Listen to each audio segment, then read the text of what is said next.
Welcome students in online chemistry classes. Students, today I am going to explain you very easy topic. The topic name is evaporation and factors affecting evaporation.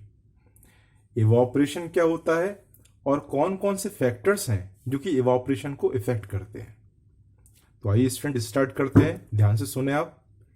Evaporation, the process of changing liquid into vapor at any temperature below its boiling point is called evaporation. किसी भी तापमान पर, किसी भी temperature पर, किसी भी liquid का वेपर में चेंज होना, किसी भी लिक्विड का किस में चेंज होना स्टूडेंट? वेपर में चेंज होना कहलाता है क्या? Evaporation. Below it's boiling point मतलब जिस तापमान पर कोई चीज उबलती है, बॉयल होती है, उसके नीचे वाले टेम्परेचर पर. जैसे पानी है 100 डिग्री सेल्सियस पर बॉयल करना चालू हो जाता है, तो उसके कम मतलब 20 डिग्री सेल्सियस हो, 30 हो, 40 हो, 50 हो, 100 डिग्री सेल्सियस से कम, तो बॉइलिंग पॉइंट से कम टेम्परेचर पर किसी लिक्विड का वेपर में कन्वर्ट होना, वेपर में कन्वर्ट होना क्या कहलाता है? इवापोरेशन. जैसे लगातार सनलाइट में जो पानी है नदियों में, तालाब में, वो वेपर्स में कन्वर्ट होता रहता है. इसी को हम कहते हैं सिंपली क्या? इवापोरेशन. चलिए बात समझते हैं कौन कौन से ऐसे फैक्टर्स हैं जो इवापोरेशन को इफेक्ट करते हैं स्टूडेंट. पहला फैक्टर है increase of surface area of the liquid. सही बात है, अगर हम किसी लिक्विड का सरफेस एरिया बढ़ा देंगे तो उसका इवापोरेशन फास्ट हो जाता है. फॉर एग्जाम्पल मान लीजिए आपके पास में किसी कप में चाय है, गर्म चाय है कप में, और उसी गर्म चाय को अगर आप किसी प्लेट में डाल देते हैं तो क्या होगा स्टूडेंट? क्या कप में चाय जल्दी ठंडी होगी या प्लेट में? बिल्कुल सही, प्लेट में. क्यों हुआ ऐसा? इसलिए क्योंकि उसका सरफेस एरिया ज्यादा है. सरफेस एरिया ज्यादा होने की वजह से ज्यादा सरफेस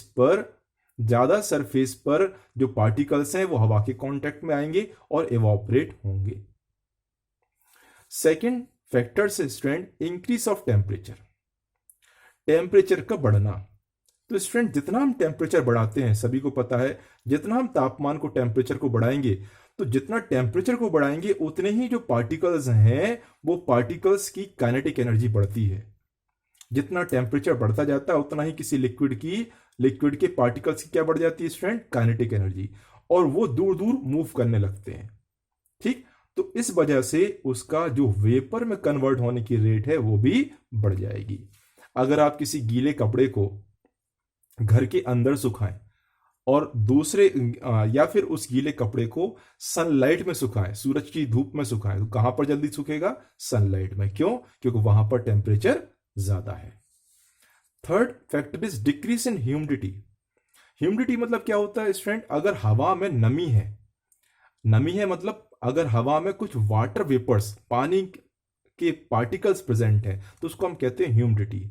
ज्यादातर ये बारिश के मौसम में देखने को मिलती है.